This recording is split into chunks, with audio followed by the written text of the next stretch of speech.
Bom, bem-vindas ao nosso quarto encontro sobre épica latina. Estamos focando na Eneida, do Virgílio, autor do século I a.C., que retomou a matriz homérica, né, de uma épica heróica, mas contextualizou todo o episódio numa ambientação romana, né, com valores romanos, sem, no entanto, fazer um apagamento das conexões com essa matriz homérica, né, de natureza grega arcaica. No, digamos, episódio de hoje, né, quando vamos abordar o livro 3 da Eneida, um dos aspectos importantes que eu gostaria de salientar é o do exílio do herói, né? A gente já comentou anteriormente sobre esse caráter particular que tem Enéas, o nosso herói, que é troiano, fugido da guerra de Troia, não como um medroso, né? Mas como alguém que é impulsionado pelo fado, pelo destino, pelas visões, pelos presságios, a deixar Troia, ali já vencida e derrotada, né, pelos gregos, e procurar uma nova terra onde se estabelecerão os troianos, e numa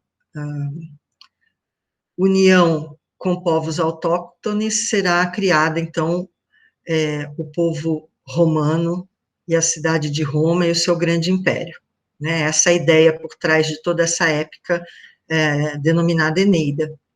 A questão do exílio, como eu tinha salientado, é fundamental na construção desse perfil desse herói, né? Porque ele não é alguém que está partindo de um campo de batalha e voltando para sua terra, né? Como é o caso de Odisseu, Ulisses, em latim, né? No caso do Enéas, ele é o que a gente chamaria hoje de um refugiado. Ele sai de uma terra onde não tem condições de vida e procura outro território. Nessas andanças, nessa saga, ele vai passar por vários desafios até chegar ao seu ponto de destino predito, né, pelos deuses, como num oráculo. Aqui, então, eu sugiro a leitura de um ensaio que está dentro do livro Reflexões sobre o Exílio. O ensaio tem esse mesmo nome, né? Foi editado pela Companhia das Letras, em português, do Edward Said, e eu trago aqui só um trechinho que acho que é um bom motivador para o encontro de hoje. O exílio nos compele estranhamente a pensar sobre ele, mas é terrível de experienciar. Ele é uma fratura incurável entre um ser humano e um lugar natal, entre o eu e o seu verdadeiro lar. Sua tristeza essencial jamais pode ser superada. E embora seja verdade que a literatura e a história contêm episódios heróicos, românticos, gloriosos e até triunfais da vida de um exilado, eles não são mais do que esforços para superar a dor mutiladora da separação. As realizações do exílio são permanentemente minadas pela perda de algo deixado para trás para sempre. Eu acho esse pensamento bastante sintético aqui, muito bem construído, fundamental para pensarmos o que acontece ao longo desse livro 3. Ao final do nosso encontro de hoje, eu espero que vocês se recordem dessa consideração inicial do Eduardo Said, né? As realizações do exílio são permanentemente minadas pela perda de algo deixado para trás para sempre. A gente já sabe que Enéas tem deixado coisas para trás, né? Deixou Troia, que é a sua cidade, né, a sua pátria, deixou Creusa, que era a sua primeira esposa, né, troiana, e ao longo dessa viagem, dessa odisseia que ele empreende, ele vai deixar mais coisas para trás. Nada do que tem traço de heroísmo, de glória, de experiência romântica, como está dizendo aqui o Said, né? Nada disso suplanta, se sobrepõe a essa dor mutiladora da separação, né? Então, não há literatura de exílio, do ponto de vista do Eduardo Said, que possa fazer um apagamento do que representa a perda, a cumulativa perda que os exilados sofrem. O último verso do livro 2 da Eneida, que nós vimos no encontro passado, traz uma frase que me parece fundamental para a gente pensar o que vai decorrer, né, dessa fuga de Troia. O Enéas diz, né, Cessi et sublato montes genitori petui. Cedi à sorte, é esse Cessi, né, cedi. E a meu pai carregando, sublato genitore, subi para o monte, né, petui montes, busquei os morros, subi para o monte. Tradução do Carlos Alberto Nunes, pela editora 34, que é a obra de referência que nós estamos usando para os nossos estudos. Por que me importa mostrar, retomar esse último verso? Porque eu quero salientar, como vamos falar nessa sessão de hoje, e também falamos na anterior, sobre uma poética do vencido, né? Enéas não é Ulisses. Ulisses é um vencedor. Enéas é um vencido, até o momento, né? Até esse momento da obra que nós estamos estudando. Então, vimos no livro 2 como ele escapa de Troia nas condições mais precárias, né? Carregando o pai aos ombros, o filho tentando acompanhar os passos do pai, né, o filho tão pequeno tentando acompanhar os passos do pai, ele acaba por perder a esposa no meio da confusão. É lógico que isso tem um propósito dentro da narrativa, da lógica narrativa, a gente até já discutiu esse tema. No entanto, ele não sai como um vencedor. O que acontece nesse livro 3 da Eneida é uma aproximação maior com o perfil do Ulisses, portanto, com um perfil, digamos assim, de vencedor. O que acontece nesse livro 3 é que vamos ter um relato da viagem, né? O que acontece desde a saída de Troia até o momento em que Enéas e os seus companheiros troianos, né, a frota troiana chega a Cartago. Chega por acaso, porque tem uma tempestade, eles acabam dando com aquelas terras, né, no norte da África. No entanto, essa narrativa, ela é muito próxima à narrativa da Odisseia, inclusive com um episódio que retoma o episódio do Ciclope, que é do livro 9 da Odisseia, né? A gente vai ver isso um pouquinho mais em detalhe mais à frente no encontro de hoje.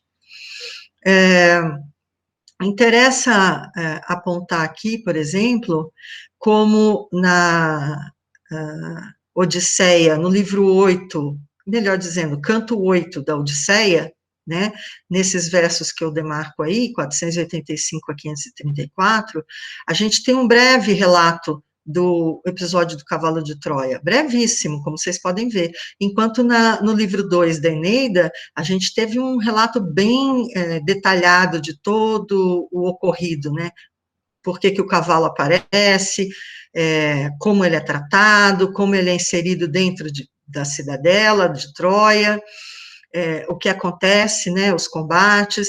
Então, vejam que há uma diferença sensível no trato do tema do cavalo de Troia, por Virgílio, no livro 2 da Eneida, em relação ao canto 8º da Odisseia de Homero.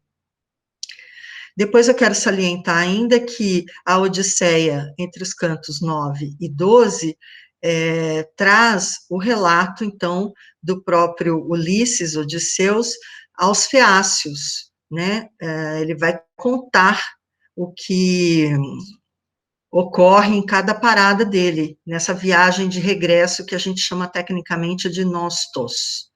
Então, digamos que esse livro 3 da Eneida se aproxima mais, em termos de caracterização do relato, dos livros 9, dos cantos, melhor dizendo, 9 a 12 da Odisseia. Eu estou fazendo essas correlações, que espero que fiquem até um certo ponto claras para vocês, e até por isso que eu preparei o slide, porque chega a haver uma certa discussão, que eu só vou tangenciar, mas que me parece interessante, pelo menos, fazer a notação dela, de que talvez o livro 3 tenha sido escrito antes do livro 2 da Eneida. Essa é uma conjectura desse especialista chamado Nicholas Horsfall. Ele comenta vários dos livros da Eneida, uns 4 ou 5, em edições separadas, é tudo em inglês, mas é um grande especialista, e nessa edição de 2006, em relação ao livro 3, ele faz essa consideração. Estilisticamente falando, né, tomando a forma de escrita, né, o latim utilizado, e também alguns topoi, né, alguns temas que se repetem na tradição, a gente vai ver, segundo o Horsfall, que o livro 3 parece ter sido redigido antes, só para tocar em 2 temas. Ele diz que no livro 3, Anquises, ou seja, o pai de Enéas, aquele senhor idoso que precisava ser carregado nos ombros no livro 2, ele parece ser um líder de todo o empreendimento, né, do que está acontecendo ali. Ele toma decisões. Sim, é certo que Enéas é um cidadão, um homem, um varão piedoso, portanto, respeitador do seu pai, né, entre outras coisas. Mas, ainda assim, parece que o perfil de Anquises ali é muito distinto do livro 2. Então, um dos argumentos é esse, parece ter sido escrito antes, e depois ter havido uma mudança ao redigir-se o livro 2 da Eneida, com uma fragilização de Anquises. Um outro ponto também, só para tocar muito rapidamente, é que, enquanto vimos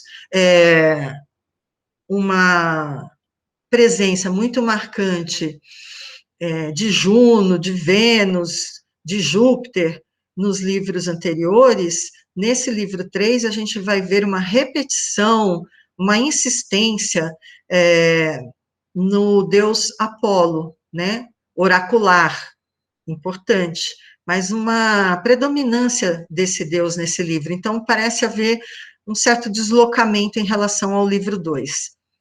Isso é uma conjectura desse autor, desse pesquisador relevante, e que eu trago aqui a título mais de curiosidade, né? Não que isso altere, ou deva alterar a ordem de leitura dos livros. Os livros devem seguir a sua leitura normalmente, até porque, já vou antecipar, o final do livro 3, os 2 últimos versos, a gente vai encontrar o fechamento de uma composição em anel, como se diz. Se temos nos 2 primeiros versos do livro 2, aquela introdução, né, de que Enéas começará a falar, ao final do livro 3, temos aquela finalização dizendo, bom, e Enéas acabou de contar a história e foi descansar. Basicamente isso. Então, há um fechamento, né, há o fechamento do circuito, essa composição em anel, como se costuma dizer. Mantendo a tradição que eu já estabeleci, eu trago aqui a síntese do livro 3, então, né, que eu, por minha conta, estou colocando como um subtítulo, assim, de fundador de cidades, porque, como eu já falei desde o início do nosso curso, esse papel, né, de fundar cidades é muito relevante no perfil de Enéas. Bom, uma leitura rápida da síntese. Feitos os preparativos para o exílio, tem início o itinerário de 7 anos da frota troiana, liderada por Enéas.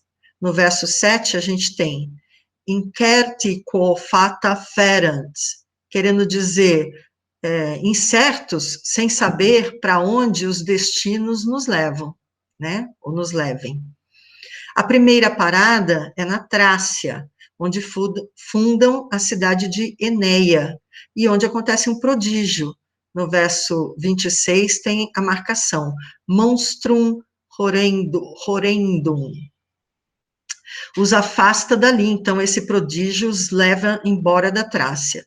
Depois do horror, alento na próxima parada, Delos, terra do deus Apolo, quando um oráculo mal interpretado, que se refere no verso 96 a Antiquam Matrim, os direciona para Creta, local em que se funda a nova Pérgamo. Mas uma peste devastadora os expulsa dali após mais uma visão de Enéas, em que os penates finalmente esclarecem ser o seu destino a Hespéria. Hespéria é outro nome para a Península Itálica. Mas a viagem é cheia de perigos. Nas ilhas Estrófades, deparam-se com as aterradoras arpias e nova profecia. Na Sicília, junto ao Monte Etna, com os ciclopes, retomando a narrativa da Odisseia, canto 9. Antes, no entanto, encontram-se com Andrômaca, viúva de Heitor, e seu novo marido, Heleno, ou Héleno, dependendo da edição, filho de Príamo e sacerdote de Apolo, que faz outra profecia. Em Drépano, na Sicília, morre Anquises, perda não profetizada. Então, vejam que quando a gente falou de exílio e perdas, a gente está falando aqui não só de perda de uma cidade fundada, mas que depois, fundada por Enéas e pelos seus seguidores, mas que depois, vitimada pela peste, eles precisam abandonar, mas também perdas substanciais do ponto de vista emocional, como a morte do pai dele, que foi uma perda não profetizada entre tantas profecias que vão aparecendo ao longo do livro. Bom, eu vou começar com uma leitura de um trecho bem inicial do livro 3, né? Eles estão na Trácia, onde eles esperavam ser bem recebidos, porque havia uma relação de cordialidade, de hospitalidade com Troia, mas acontece um episódio inaudito, ou seja, um prodígio.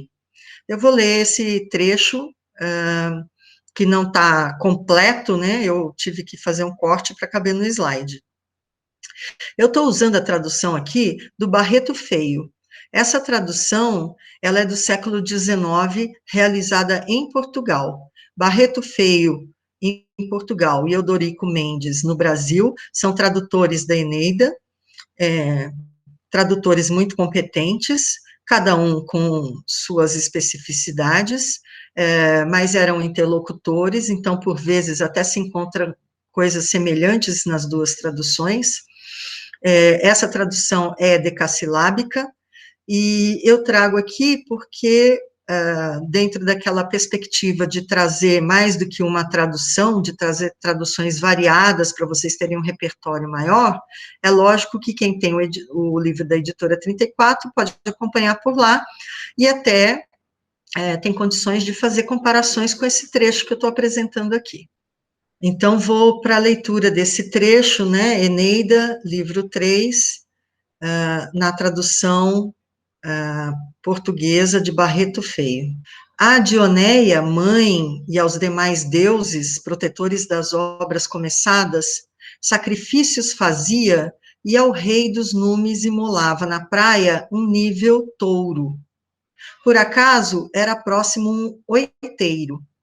De cerejeiras bravas e de mirto densas moitas, o cume lhe eriçavam.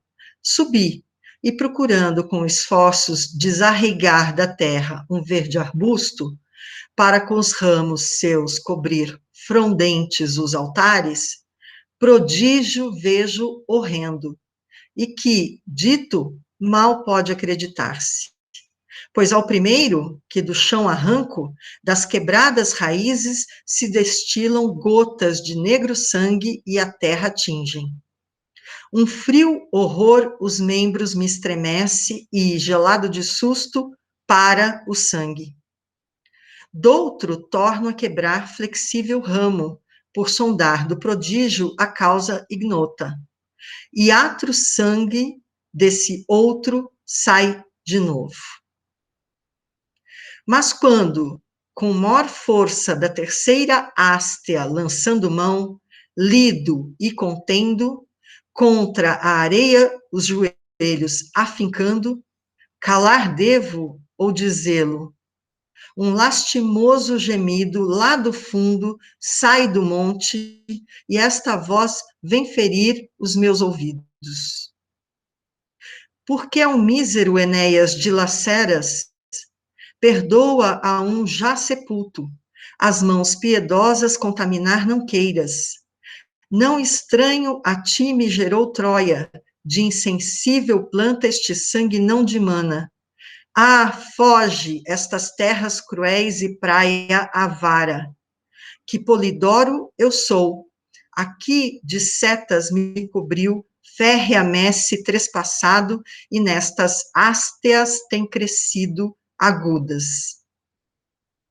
Bom, é um português certamente muito mais rebuscado do que o que a gente costuma usar no dia a dia, mas como eu salientei, trata-se do século XIX, né?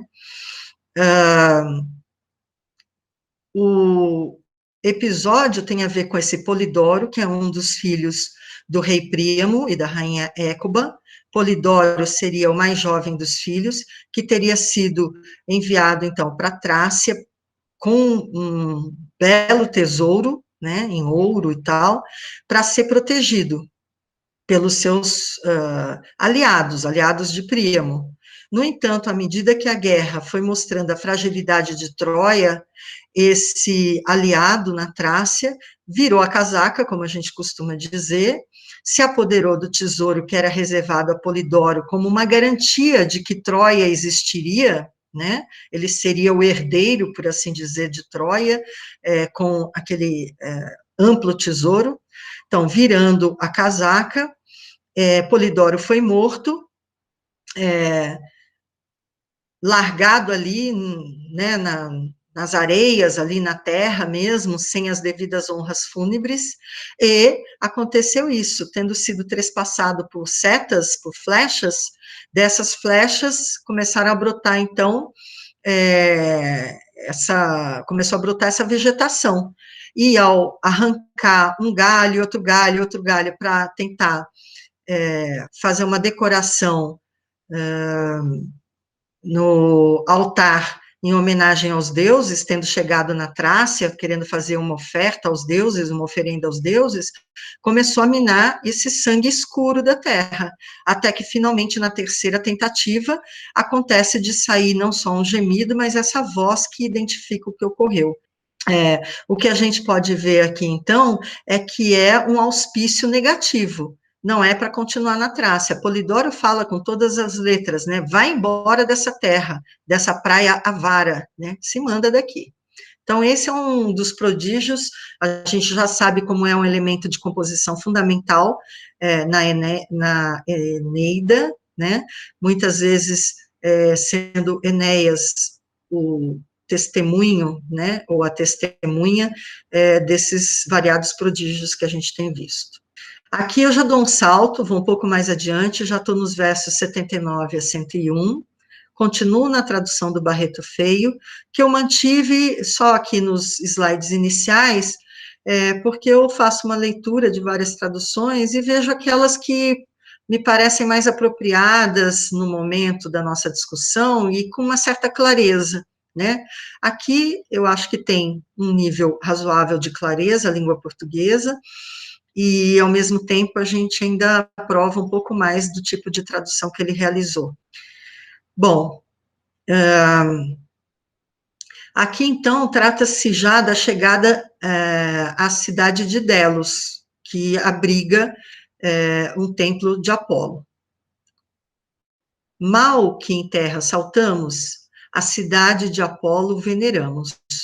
O rei Ânio, rei do povo, e de Febo, sacerdote, de ínfulas e de louro ornada a fronte, ao encontro nos sai e reconhece o seu velho e prezado amigo Anquises. Em sinal de hospedagem, as mãos nos damos e entramos no seu paço. O santo templo do Deus, que edificado está no cume de um vetusto rochedo, eu adorava. Dá, ó timbreu, da casa própria e muros a esta cansada gente, descendência e cidade lhe dá mais duradoura. Da nova Troia, os pérgamos defende, restos dos gregos e do fero Aquiles. A quem seguir? Onde ir nos determinas? Onde assento fixar? Dá-nos agouro, Padre, e desce a alumiar as nossas mentes. Então, essa é uma invocação feita por Enéas a Apolo, chamado também Timbreu. Continua Enéas.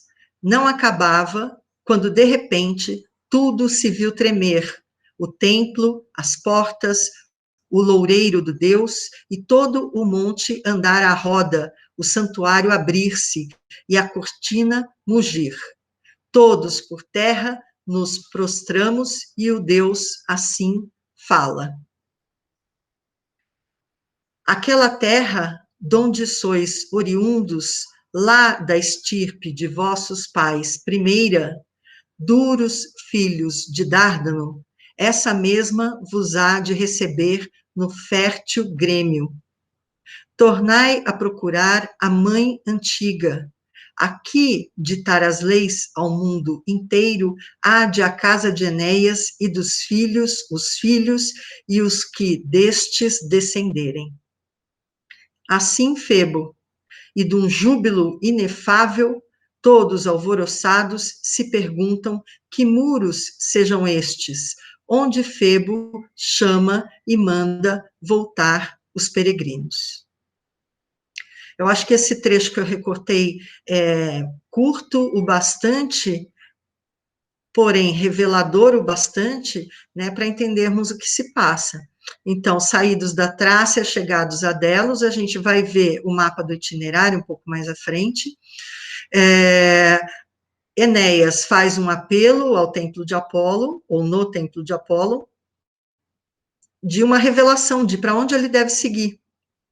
Né? Ele está sempre inconstante, ele hesita, eu já falei isso para vocês. Né? Para onde ir, o que fazer?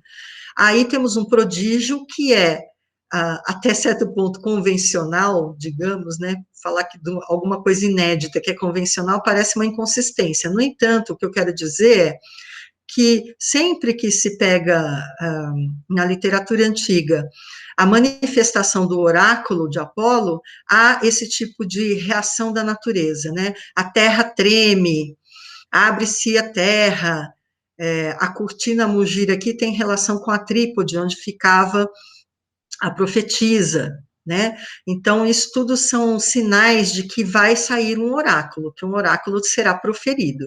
E aí temos o Deus falando, né? E nessa fala do Deus, nesse oráculo, tem a referência, portanto, à chamada Mãe Antiga, ou seja, a essa terra originária, né? Essa terra originária, dela, estando lá instalados, como diz aqui o Deus, esse povo, descendente de Enéas, ditará as leis ao mundo inteiro. Então, vejam, aquele prognóstico de um império, né, sem fim, sem limite temporal e espacial, como já vimos, ele está aqui colocado agora nas palavras de Apolo. O que acontece é que as pessoas, né, os troianos, recebendo esse oráculo, não sabem muito bem a que é que ele se refere, para onde ir. E aí acontece um episódio em que Anquises, sendo certamente, né, um ancião e cheio de conhecimento, fala, não, eu sei a que é que se refere. A nossa terra de origem parece ter sido Creta, é para lá que devemos ir. E essa interpretação é uma interpretação equivocada. Quem leu o livro, eu espero que vocês tenham feito isso, como eu recomendo, que façam antes dos nossos encontros, já sabe que é uma interpretação equivocada. Não é a primeira que acontece aqui. Troianos parecem um pouco habilidosos nessas interpretações equivocadas, né? Dos presságios divinos. Bom, aqui eu já parto para a tradução do Carlos Alberto Nunes. Já dei um salto também, né, nos tantos versos, mas ainda estamos numa fase inicial do livro, né? Aqui, portanto, eles chegam a Creta, né? E Enéas, lembrem-se que aqui o narrador é Enéas, contando a rainha Dido e ao seu séquito todas as suas aventuras, tal como Ulisses contava para os feácios.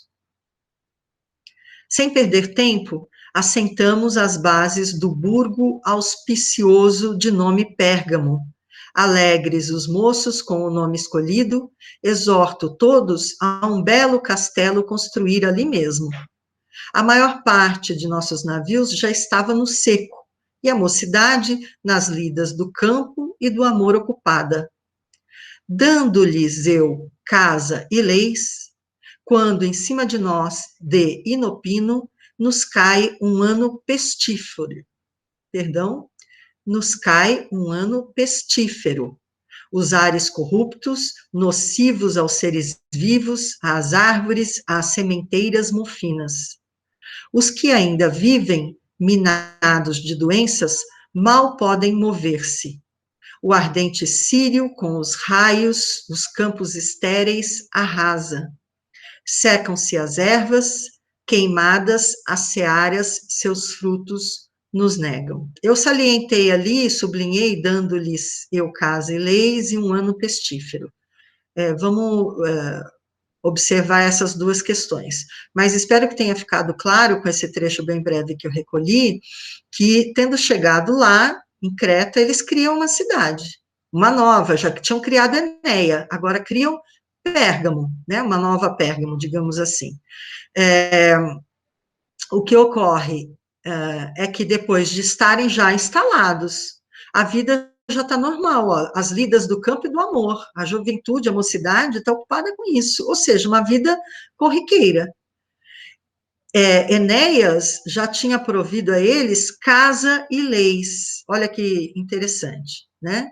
De repente, sem imaginarem que pudesse acontecer isso, de improviso, inesperadamente, chega a peste. E aí temos essa brevíssima descrição de temas que se repetem nas descrições de peste. Salientando, dando-lhes eu casa e leis, eu queria apontar, então, um tópico que é o do herói civilizador, né? Na Eneida, no livro 1 da Eneida, no verso 264, a gente encontra a expressão mores et moenia, né? Posso até pegar meu livro aqui, se eu não estou enganada, é Júpiter que fala isso. Vamos só dar uma olhadinha.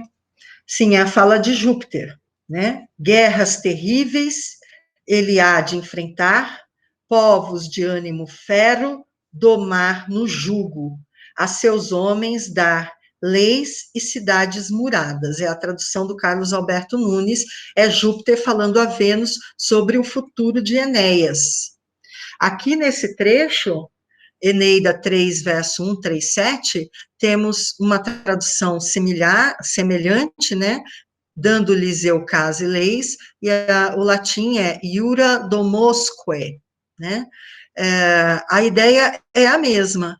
O herói civilizador é aquele fundador de cidades, chega num lugar, estabelece o ambiente físico, né, as construções, ele demarca o solo, que é um traço da atividade sacerdotal, né, ele traça o solo para onde vai ficar estabelecida a cidade, ele coordena a construção da cidade e impõe os costumes, as leis, certo? Então, isso é o caracterizador do herói civilizador. Enéas é um desses heróis, né, que costumam integrar esse repertório de heróis civilizadores. Um ano pestífero, como eu disse, é uma descrição muito breve da peste, mas é um locus comunis, né, como a gente trata, é um lugar comum, ou seja, um topos, uma tópica que se repete na literatura antiga. Então, vejam que há dois temas relevantes nesse pequeno excerto aqui que eu trouxe. Aqui teremos, então, Enéas tendo mais uma visão noturna. Você pode dizer, então os sonhos eram reveladores? Eles acreditavam bastante nisso, mas em outros momentos vai acontecer de se dizer, não, foi à noite, mas não era sonho, parecia bastante real, que é o que acontece já ali com o Heitor, tá? Noite serena, os mortais se entregavam ao sono agradável. Nisso, os penates dos frígios, os sacros penates dos deuses, que eu carregara de Troia através da cidade incendiada, me apareceram em sonhos, bem nítidos, sim, por efeito da claridade da lua então cheia que pela janela dos aposentos entrava. Com ternas palavras, segundo me parecera, aliviar procuravam meus grandes cuidados. Acho que me faltou falar que, tendo sido então abatidos pela peste, Anquises, o pai de Enéas, fala assim, não, a gente tem que voltar lá ao oráculo de Apolo, em Delos, né, e perguntar o que fazer. Enéas estava até pronto, disposto a fazer isso. No entanto, antes que isso ocorresse, antes que eles partissem, ele tem esse sonho. E os penates, que são os símbolos de Troia, se revelam a ele alguma coisa, fazem de novo uma profecia, um presságio. Pulei uns pouquinhos versos, toda a profecia vai do verso 154 a 171, e eu estou trazendo só esse trecho breve. Nós, a Dardânia incendiada, os trabalhos das armas contigo participamos e o risco enfrentamos das ondas revoltas. Por isso mesmo, teus netos poremos acima dos astros e à sua pátria daremos o império do mundo. Levanta novas muralhas, não cedas jamais ao cansaço do exílio. Essa tradução do Carlos Alberto Nunes me é muito conveniente, é óbvio, porque ele usa a palavra exílio, né, e faz essa observação, não cedas jamais ao cansaço do exílio, né, a gente já viu como é essa questão de ir de uma cidade para outra, é a mesma saga dos refugiados que a gente testemunha tantas vezes na televisão, nos documentários, né, buscando um lugar de abrigo, né, e os penates dizem, não se dê por vencido, né, mas eles prometem, tal como Apolo tinha feito, tal como Júpiter tinha feito, um império. Bom, finalmente chegamos aqui ao mapa do itinerário, que vem das páginas ali do livro da editora 34, como eu já referi antes, né, temos Troia, quem puder me acompanhe, né, temos Troia, eles partiram de Troia, na verdade, do Monte Ida, né, que é um pouquinho mais para baixo, tem até um triângulo ali, né, eles partiram, na verdade, dessa cidade chamada Antandro, que é na costa, né, o Monte Ida foi onde eles se encontraram, cortaram árvores, sei lá, fizeram o que tinham que fazer, e depois foram para Antandro, e de lá partiram. Então, para simplificar, de Troia, chegaram a Eneia, que é essa cidade que foi fundada na Trácia, vocês veem que está escrito ali, a região da Trácia. de Eneia foram depois para Delos, né? Delos receberam aquele oráculo e, mal interpretado, foram parar em Creta, onde fundaram uma outra cidade chamada Pérgamo. De Pérgamo, partem agora para as ilhas Estrófades. São 2 ilhas que ficam aí nessa região do oceano. Tá? Acho que é Mar Egeu isso, não está escrito, mas eu creio que seja. Bom, o que acontece nas Estrófades? Vão aparecer umas personagens de caráter maravilhoso, né? São monstra, mas monstra, eu tenho insistido nos cursos de literatura que eu dou, não quer dizer uma coisa negativa. Aqui né, elas têm uma índole tratada no livro como ruim, mas entenda que o monstro é uma maravilha da natureza, né? Eu preferia que a gente pensasse sempre dessa maneira.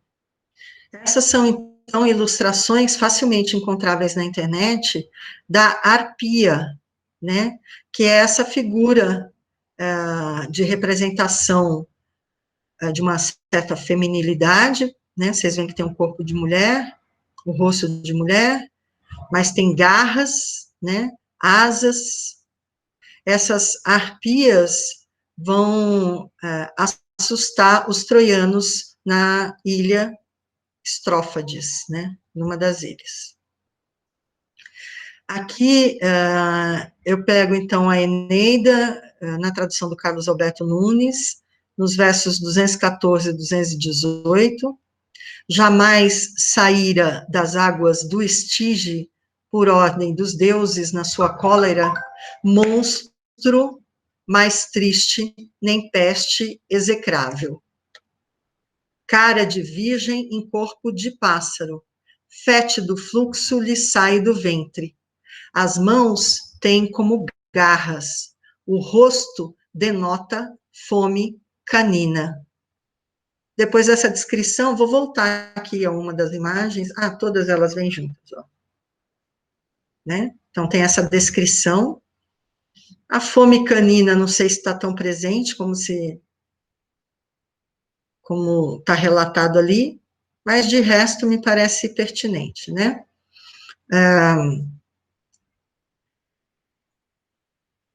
O que eu queria salientar aqui também, vejam esse verso, né? Esse verso 218.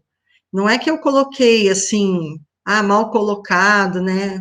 Por que está assim? Esse é um dos versos incompletos do livro. Lembra-se no começo do curso que a gente estava passando pelas obras épicas latinas, né? Que chegaram até nós em fragmentos e tal. A Eneida é considerada uma obra completa, no entanto, temos, segundo as contagens, 58 versos incompletos. Um dos versos incompletos é esse. Há vários outros, inclusive, nesse livro 3, né? Não é o único. Mas vejam que esse é um desses versos que ainda passaria por uma revisão do Virgílio, tivesse tido ele a oportunidade de fazer isso, né? Então, eu trago agora esse trecho que tem uma profecia da principal das arpias. No verso 245, que eu não estou incluindo aqui no slide, ela é apresentada como uma vate infeliz, desgraçada, né? Infelix vates. O trecho da profecia se alonga entre os versos 247 e 257. Eu trouxe um trechinho um pouco menor. Ouvi, então, o que tenho a dizer-vos, sem nada ocultar-vos. Tudo o que Apolo aprendeu com o mais forte dos deuses, e logo me revelou, eu, das fúrias, a mais poderosa, vos conto. Vossos anseios à Itália vos levam. Com prósperos ventos, eis de alcançar, por sem dúvida, a Itália e adentrar os seus portos. Mas antes mesmo da vossa cidade, querida dos deuses, de muros altos, cingirdes, haveis de sofrer dura fome por este crime. Forçados sereis a roer até as mesas. Nossa, que linguagem enigmática, né? Parece oracular mesmo, assim, tipo Apolo, né? Que nunca é muito claro, muito evidente. Bom, interessa fazer alguns adendos, né? Quem são as arpias, né? Essas arpias são as guardiãs ali daquelas ilhas e elas viram os animais da ilha, né, o gado da ilha ser morto e consumido por Enéas e a sua frota, os companheiros da sua frota. E isso contrariou as arpias. Elas fazem o quê? Elas vão lá e roubam o banquete. Então, primeiro eles estão fazendo tipo um piquenique ao ar livre, elas vão lá e roubam e contaminam, não é só que roubam a comida, né? Como diz ali, fétido fluxo lhe sai do ventre, elas contaminam toda a comida. Depois eles vão e se escondem dentro de uma gruta e vão comer dentro da gruta, elas saem de buracos que tem dentro da gruta. E, por fim, eles atacam as arpias, né? E aí tem essa previsão, então, de que sim, vocês vão conseguir chegar à cidade, chegar à Itália, né, ou à Espéria, vão conseguir fundar a cidade com muros altos, né? No entanto, até isso acontecer, haverá sofrimento. Um dos sofrimentos é passar fome, roer até as mesas. A gente falaria, né, roer o pé da mesa, alguma coisa desse tipo, né? Então, essa profecia, ela vai se configurar mais à frente. Eu já vou apontar isso para vocês. Queria fazer um comentário muito rápido sobre também a associação dessas arpias às fúrias, né? As fúrias são a vertente latina das divindades gregas que perseguem os assassinos de parentes e tal. Então, são divindades, digamos assim, vingativas. E aqui, Enéas faz a associação entre as arpias e as fúrias, em grego também chamadas Eumênides, por exemplo. Tá? Mais uma questão. É interessante pensar que essa imagem das arpias aparece em algumas outras obras bem posteriores da literatura ocidental. Eu posso falar, por exemplo, do Shakespeare, que chega a usar essa imagem, né, na peça A Tempestade, quando está havendo um banquete ali, bastante prodigioso também, né, uma das personagens se transfigura em arpia e rouba todo o banquete e tal. Então, tem uma imagem, uma cena breve, mas bastante interessante, que retoma, não estou falando que retoma a Eneida, não é isso que eu estou dizendo, mas que retoma essa construção mítica das arpias como ladras, né, de banquetes, tá? Então, tem uma certa recepção esse mito na literatura ocidental. Bom, voltamos aqui ao nosso mapa do itinerário de Enéas. Interessa observar agora o circuito que ele vai fazer. Então, ele sai das estrófades, né, assustados, ele e os demais, assustados com as arpias, e com essa profecia feita, né. Continua, então, o trajeto, eles vão parar em Ácio, durante um período, depois eles vão parar nesse outro local chamado Butroto, que é nessa região chamada Epiro, né, às vezes aparece Épiro também, tá? Eles vão atravessar aqui o mar e vão parar em Castrum Minervae, aqui você já vê que é um nome bem latino, né? É um templo a Minerva. Depois eles vão para o Monte Etna, lá na Sicília, certo? E, por fim, vão a Drépano. Em Drépano é que morre Anquises, o pai de Enéas. Uma das recomendações que são feitas a Enéas, trata de alertá-lo para evitar essa passagem que acontece aqui, ó, onde ficam Sila e Caríbides, né? É aqui que ficam aqueles dois prodígios marítimos, né? Chamados também de monstra, que derrubam navios e tal. Então, eles são orientados a não passar por aqui. Por isso é que nesse itinerário, a gente não vê, bom, mas se eles têm que chegar aqui na Espéria, né, por que não vai por aqui? Porque aqui eles são alertados que o risco é maior. Então, eles vão ter que fazer esse deslocamento mais longo, mais demorado, porém, aparentemente, mais seguro. No entanto, aqui já sabemos que são pegos por uma tempestade e acabam em Cartago, né, até que partem de novo para aí sim seguir para a Península Itálica propriamente, a área que interessa aqui aos nossos viajantes. No livro 3, Ácio é o local onde eles param para fazer disputas esportivas, né? O verso 280 do livro 3 fala: na praia de Ácio, os desportos troianos, então celebramos. Então tem uma celebração, eles ficam ali durante um tempo fazendo esses jogos, né?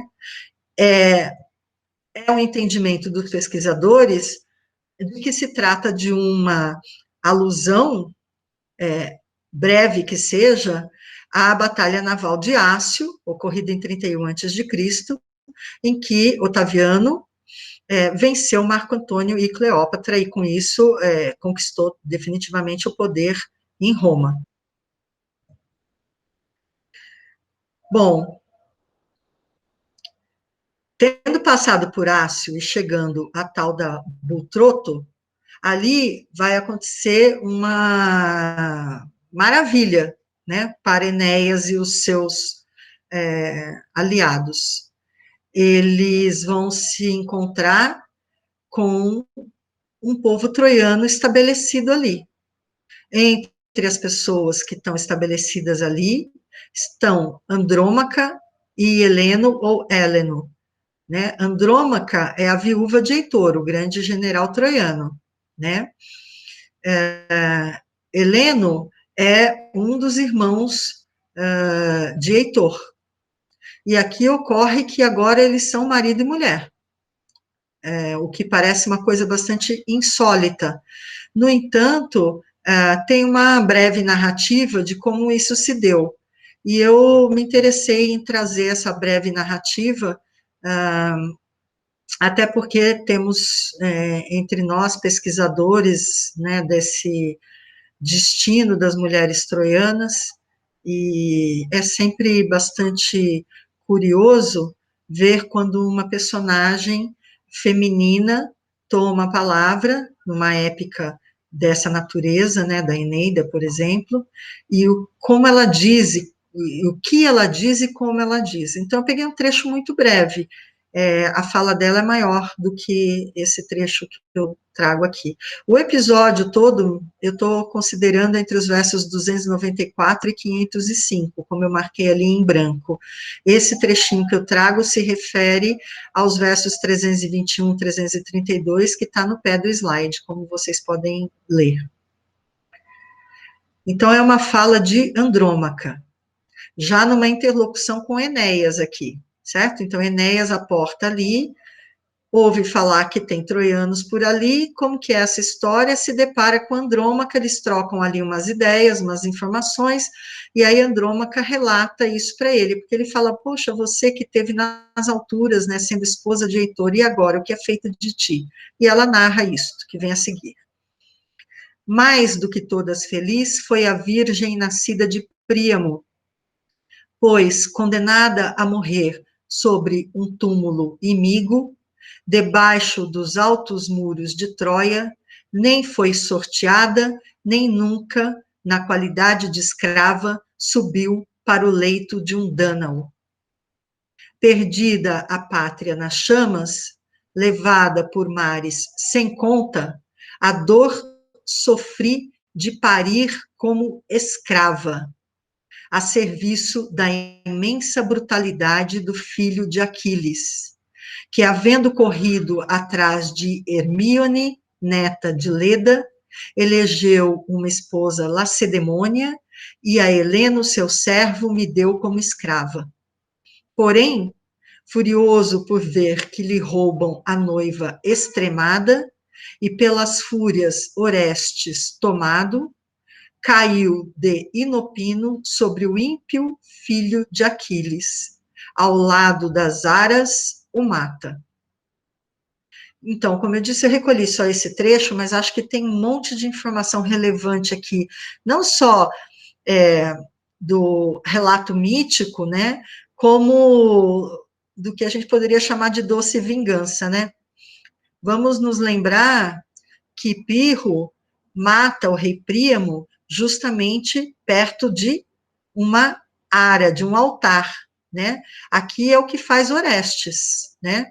O mito grego diz que Orestes era apaixonado por Hermíone, ou Hermione, se preferirem, né?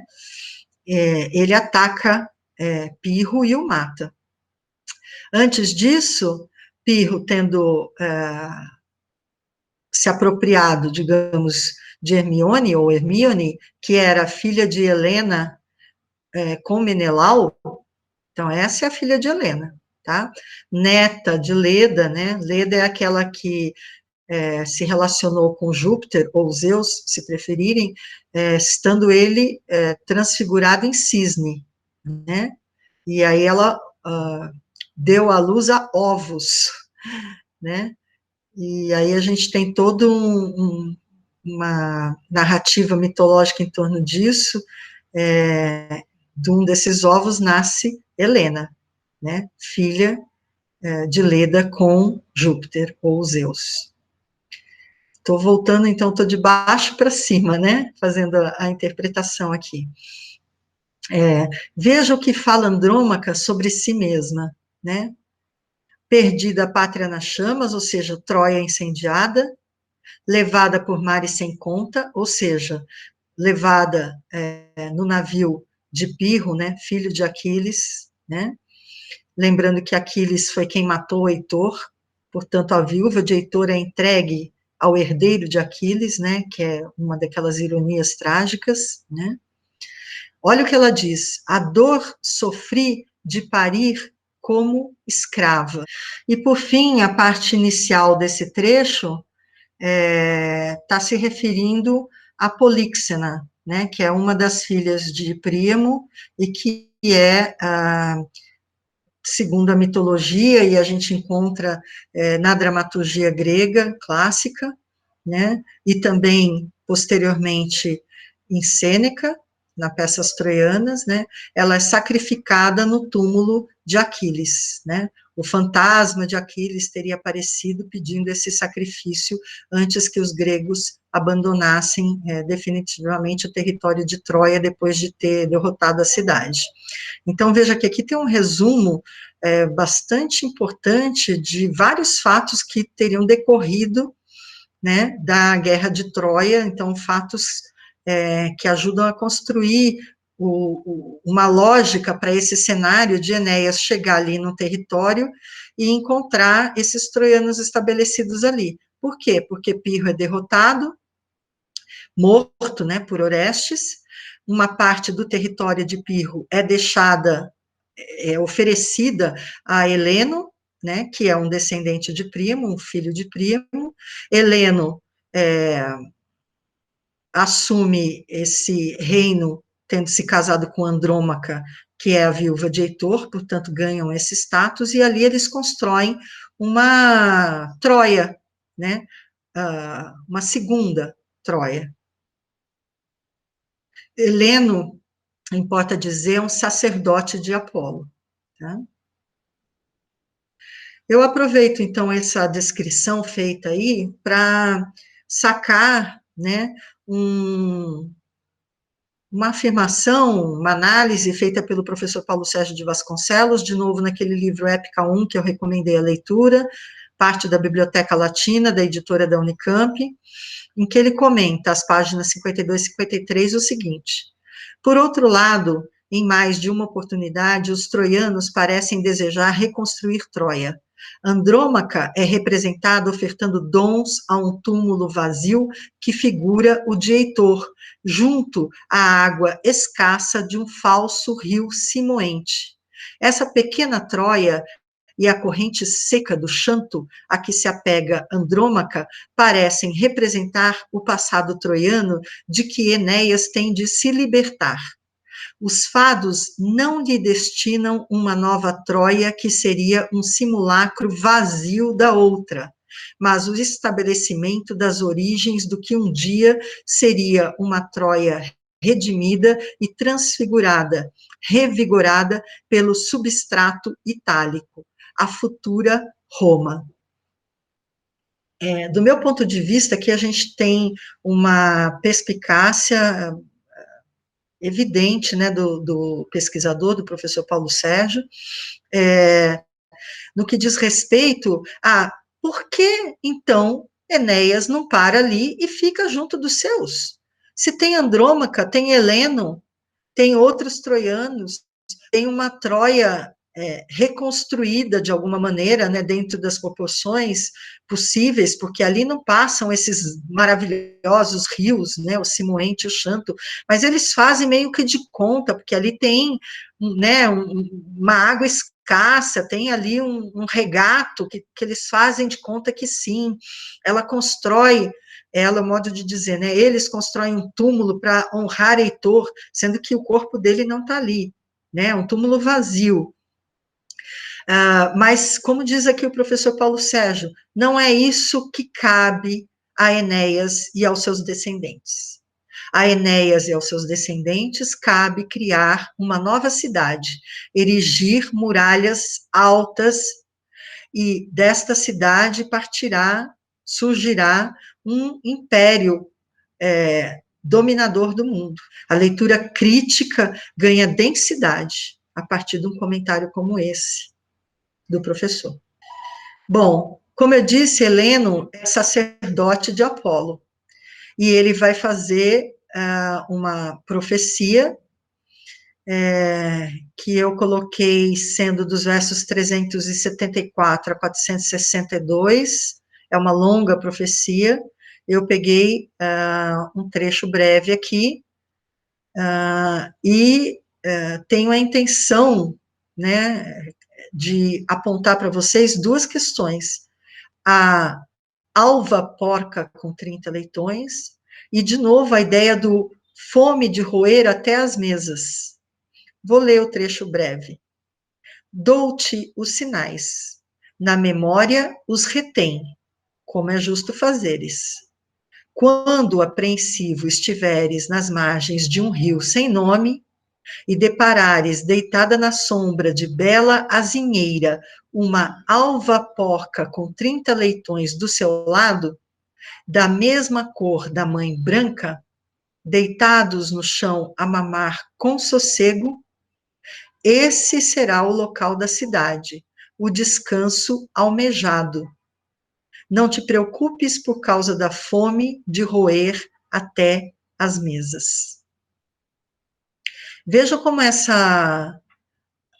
esse trecho da profecia que Heleno faz a Enéas retoma algumas ideias que a gente já tratou aqui. Uma das ideias é do ser um exilado, né, um sujeito no exílio que não cede ao cansaço, lembra-se? A gente já viu esse tema, né? E aqui ele diz, só então você vai ter o descanso almejado. Veja como isso é importante, né? Tem que ser persistente, não pode encontrar o primeiro posto e se acomodar ali. Não é essa a previsão para Enéas e seus descendentes. Depois, temos aqui essa questão de roer até as mesas, né?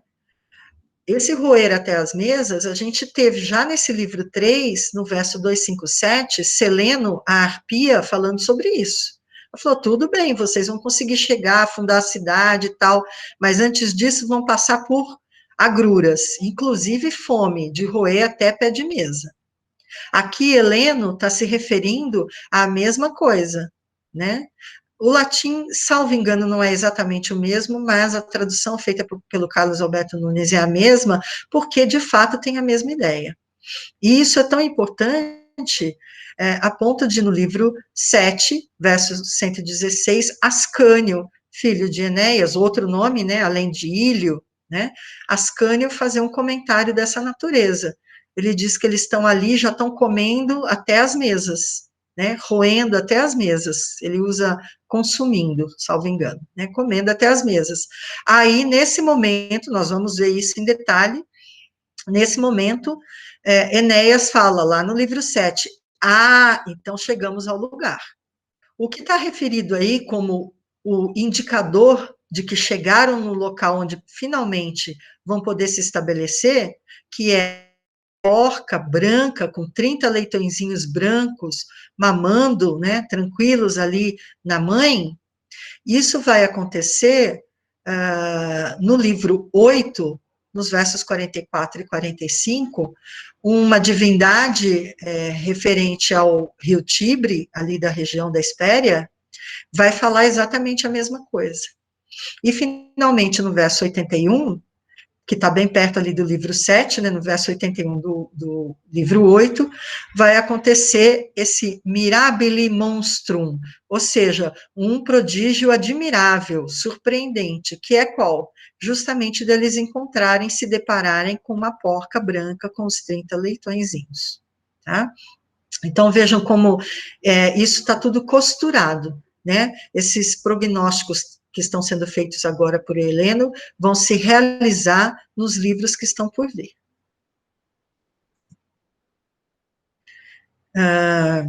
Há um outro trecho da profecia, e aqui eu estou pegando os versos 456 a 462, portanto, vocês podem ver que é o trecho final da profecia, né? Que, como eu disse, eu estabeleci como dos versos 374 a 462. Nesses versos finais, Heleno fala a Enéas sobre a Sibila, que é uma profetisa também, né? E ele diz: antes de ouvir a Sibila, não partas, os seus vaticínios, até que resolva falar-te e sem peias te mostre o futuro. Os povos todos da Itália, as batalhas em que há de medir-te, como evitar os trabalhos, ou o meio melhor de sofrê-los, te contará. Se souberes falar-lhe, terás boa viagem. Eis tudo quanto me é lícito neste momento dizer-te. Vai, com teus atos eleva até os astros o nome de Troia. De novo, esse aspecto da grandeza, né? Elevar até os astros, até o céu, o nome da cidade de Troia e seus descendentes. Aqui, Heleno está dizendo que cabe a Enéas, ele vai falar o roteiro que Enéas tem que fazer. E ele fala que cabe a Enéas ir até Cumas, né? Cumas é onde se encontra a Sibila. A Sibila vai guiar Enéas no livro 6, ao encontro do pai dele, Anquises, já um fantasma, né? Onde acontece no livro 6 a chamada catábase, um nome técnico para aquela visita ao mundo inferior, né, ao mundo dos mortos, em que se entra em contato com alguém que faz revelações, que é o que vai acontecer. Anquises fará revelações ao seu filho Enéas, e depois Enéas volta para o mundo dos vivos e vai concluir, né, vai dar prosseguimento à sua saga, à sua Odisseia, e a partir do livro 7, ao que a gente chama de vertente iliádica da Eneida, porque é onde vai haver a confrontação com Turno, né, no território da Espéria. Bom, ainda no livro 3, como eu disse no começo desse nosso encontro, vai haver uma aproximação tremenda, de fato, ali, muito marcante, com a Odisseia, né? Quando vai ocorrer de Enéas e os seus acompanhantes pararem perto do Monte Etna, que é uma das tradições de onde haveria ciclopes, ou seja, aqueles homens de corpo gigantesco, mas que tem só um olho no meio da testa, como costuma ser configurados, embora essa não seja a única configuração possível para o ciclope, tá? Que fique bem observado isso. Na Odisseia, canto 9, a gente tem Enéas, né? Perdão, a gente tem Ulisses, Odisseu, naquele episódio muito famoso de ficar ele e mais companheiros trancafiados na gruta de Polifemo, o Ciclope, filho de Netuno, e do cegamento do único olho do Ciclope. É aquele episódio em que Ulisses diz que ele se chama ninguém, né, e com essa sacada, com essa habilidade mental, digamos assim, né, com essa destreza mental, que já foi salientada em encontro anterior aqui do nosso curso, né, opondo Enéas e Ulisses, e como Ulisses é poli em várias coisas, né, como ele tem múltiplas habilidades. Bom, enfim, voltando à Odisseia, canto 9, quando ele diz que ele é ninguém, e com isso consegue escapar do massacre que Polifemo vinha fazendo contra os seus companheiros, né? Polifemo está ali ordenhando as suas ovelhas, fazendo queijo, bebendo leite, mas quando se depara com esses seres humanos, com esses homens aliados de Ulisses, acaba por comê-los, né? Faz deles refeição. Não de todos, tanto é que Ulisses escapa com alguns deles. Bom, isso é um relato muito breve de uma leitura que eu recomendo imensamente, não só a leitura completa, né, da Ilíada e da Odisseia, mas, em particular, do canto 9, que é um dos meus preferidos, da Odisseia. Voltando, o que acontece aqui, então? A gente vai ter Virgílio colocando Enéas e os seus companheiros, quero sempre salientar isso, né, não é Enéas sozinho fazendo tudo, lá no local onde ficou para trás um dos soldados de Ulisses, um dos amigos dele, ficou para trás Aquemênides, que também é da cidade de Ítaca, da ilha de Ítaca, como Ulisses é. No entanto, ficou para trás. Aí, à medida que vocês lerem esse episódio e o relato que Aquemênides faz a Enéas e aos demais troianos, temeroso que ele está, né, de admitir que é um grego aliado de Ulisses, ele diz: eu prefiro morrer nas mãos de vocês, homens, do que nas mãos dos ciclopes. E aí, à medida que ele relata, ele fala que ele está 3 meses abandonado na ilha. Então, é bem interessante de pensar que Virgílio localiza Enéas passando pela ilha ali dos Ciclopes, pelo Monte Etna, ali pela Sicília, como se o que a gente lê na Odisseia, canto 9, tivesse acontecido 3 meses antes, né? Não deixa de ser curioso. Polifemo é tratado no verso 658 como monstrum horrendum, né? Então, um monstro horroroso. A gente faria uma tradução assim, mais banal. No entanto, a gente pode pensar, como eu já sugeri a vocês, de evitar o termo monstro e pensar sempre num prodígio da natureza, né? Polifemo é um pastor de ovelhas, né? E esse Polifemo que aparece na Eneida tem uma flauta campestre, ou seja, ele é associado a um poeta bucólico, que é uma imagem construída em relação a Polifemo pós-Homero, né? Ele é um pastor de ovelhas, e ele ama, e ele canta poesia, então tem essa associação a ele. Então, tratar simplesmente como monstro, devorador de gente, antropófago, acho muito limitador do que seria uma figura como Polifemo. E aí, então, eu destaco a ideia de que o que acontece, o que é relatado por Aquemênides, é uma cena posterior, então, à fuga de Ulisses, ali do encontro dele com os Ciclopes e com Polifemo. Certamente é de maior interesse fazer essa leitura atenta, né, pelo menos em termos de narrativa sequenciada ao canto nono da Odisseia. Finalmente, chegamos aqui ao encerramento do livro 3. Aqui temos a fala de Enéas a respeito da perda maior que ele sofre nesse trajeto todo que finalmente, ao cabo do livro 3, ele finaliza para a rainha Dido e para a corte dela em Cartago. E assim ele diz na tradução do Carlos Alberto Nunes: Drépano aqui me acolheu no seu porto e funestas ribeiras. Nesse lugar, açoitado por tantas e tais tempestades, perdi meu pai, sim, Anquises, meu único amparo e consolo na adversidade. Sozinho deixaste-me, pai extremoso, salvo de tantos perigos, sem norte na vida escabrosa. O próprio Heleno, o adivinho que tantos horrores predisse, não me falou desse luto, nem mesmo a funesta Seleno. Esta, a mais cruel desventura, o remate da minha penosa navegação. Um dos deuses, então, me jogou nestas praias.